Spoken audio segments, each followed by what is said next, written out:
Bonjour à tous, salam alaikum. Aujourd'hui, je vais vous présenter. Aujourd'hui, je vais partager avec vous la recette d'une génoise vraiment très simple à faire et inratable, vous allez voir.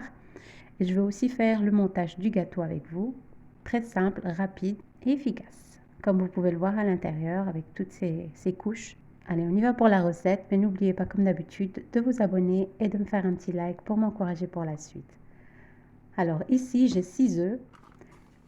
240 g de sucre. Je vais battre le tout jusqu'à ce que le mélange blanchisse et le mélange triple de volume.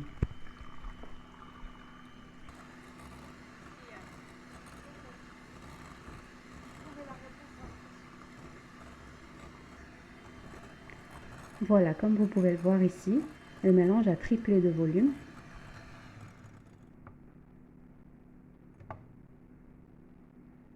Voilà, j'essaye de vous montrer. Alors ici, j'ai 240 g de farine que je vais retirer 2 grandes cuillères à soupe de farine et je vais remplacer par 2 cuillères à soupe de cacao amer. Voilà, normalement c'est la recette de la génoise à la vanille, mais je rajoute du chocolat en poudre pour avoir une génoise au chocolat. Ici, comme vous pouvez le voir, j'ai rajouté, on va dire plus ou moins, une cuillère à café de levure chimique qui fait plus ou moins 7 grammes. Voilà, je vais prendre un fouet et je vais mettre mes poudres en 3 fois, donc 3 ou 4 fois.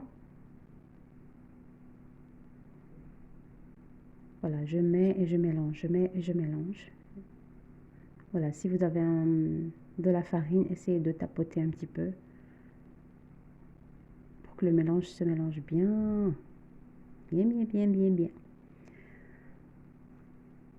Voilà, si vous voulez faire avec la spatule, faites-en. Moi, j'arrive pas, franchement, je rate tout le temps à chaque fois que je fais avec la spatule ou bien avec la cuillère en bois.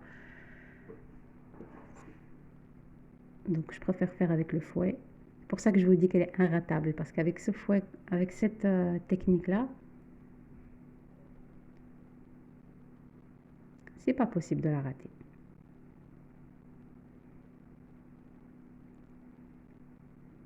Parfois, à chaque fois, on a des petits morceaux. Quand on cuit notre génoise, on a des petits morceaux de farine comme ça qui est à l'intérieur et c'est pas très agréable. Donc, vraiment avec le fouet. Et bien sûr, mélanger délicatement. Là, j'ai mis en rapide. Normalement, il faut mélanger délicatement. Voilà, j'ai préparé mon moule de 22 cm avec du papier cuisson qui monte, comme vous voyez ici. De toute façon, les images parlent d'elles-mêmes. Comme ça, même si votre génoise monte, ça ne déborde pas. Je ne sais pas si vous m'avez compris. Bref, je vais enfourner à 170 degrés, plus ou moins 60 minutes. Regardez-vous votre four. Voilà, je vais un petit peu tapoter pour retirer les bulles. Bon, dans le montage, j'ai pas trouvé le moment où je retirais ma génoise du four. Donc, dès que j'ai retiré ma génoise, j'ai laissé refroidir, tiédir. Et j'ai mis ma génoise dans un plastique, comme vous avez vu. Et je l'ai laissé 1 heure dans le frigo. Voilà, comme ça, elle se tient bien. Voilà, j'ai coupé de 2 cm plus ou moins. Regardez la génoise, elle est vraiment super moelleuse, bien tendre, bien moelleuse. Bref, voilà, une autre astuce ici. Quand vous voulez monter votre gâteau, montez-le dans le même moule que vous avez cuit votre génoise. Vous allez avoir un gâteau vraiment parfait. Vous n'allez pas avoir un côté, quand vous allez vous monter votre gâteau, vous n'allez pas avoir un côté qui penche vers la gauche ou la droite ou au milieu, qui est bombé et les côtés rabaissés. Bref. Voilà, j'ai mis la crème tout autour et j'ai mis aussi une compotée de mangue au milieu. Vous pouvez mettre une compotée de fraises, de framboises, vraiment ce que vous voulez, ou bien même juste la crème au milieu et c'est tout. Moi, c'était les goûts que je voulais, donc j'ai fait avec. Et pour la crème, si vous voulez avoir la recette, c'est 500 g de mascarpone, 400 ml de crème liquide, 30% de matière grasse et 2 cuillères à soupe de sucre glace. Vous montez le tout et à la fin, vous mettez 4 cuillères à soupe de Nutella et vous fouettez une dernière fois. Et voilà, vous avez une crème parfaite. Vous pouvez aussi garnir vos cupcakes, tiramisu, etc. et verrine, etc., etc., etc.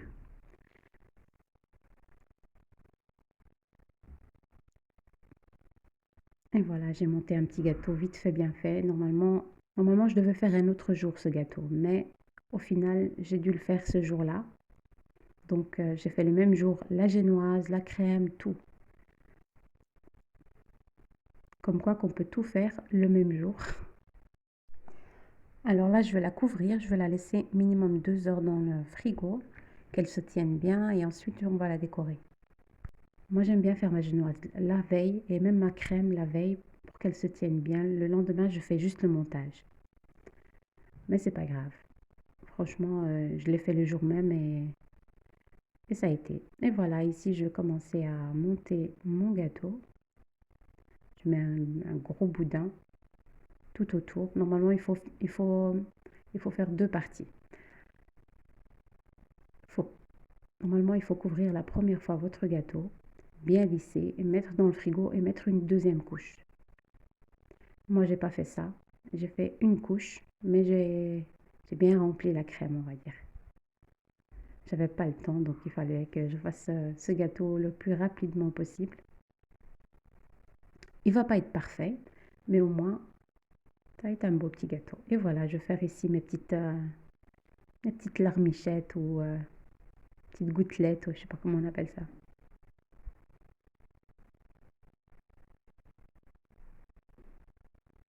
Voilà, c'est un gâteau que pour l'anniversaire de mon fils. Donc je l'ai fait vraiment. Normalement, je devais faire l'anniversaire un autre jour, mais au final, j'ai fait ce jour-là.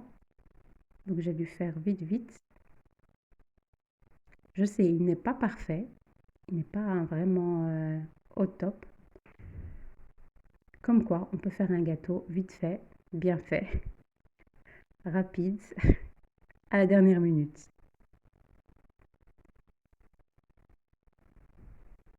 Voilà, si vous voulez un gâteau parfait, ben allez-y à la boulangerie et voilà quoi.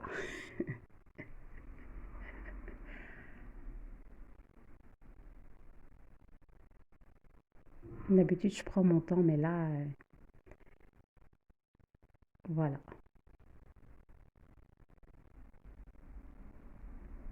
Voilà, ici avec ma petite ganache au chocolat noir, avec laquelle je fais mes petites larmichettes,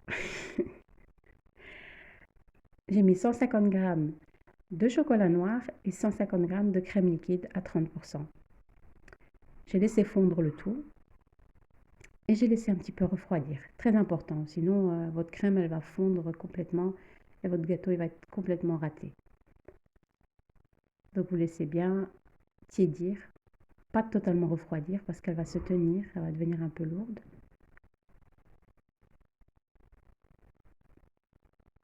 De toute façon, vous voyez la consistance. Et ici, il me restait de la crème, donc j'ai fait un petit décor rapide. Voilà. Et voilà et voilà mon layer cake. J'espère que cette petite recette vous aura plu. Je vais couper une part avec vous pour que vous voyez. Comme vous voyez ici, j'ai mis des petits chocolats par-dessus pour décorer un petit peu. Voilà, je vais vous couper une petite part. Vous allez voir. Top, top, top. Franchement, il était délicieux. Voilà. Regardez-moi ça, il est bien moelleux.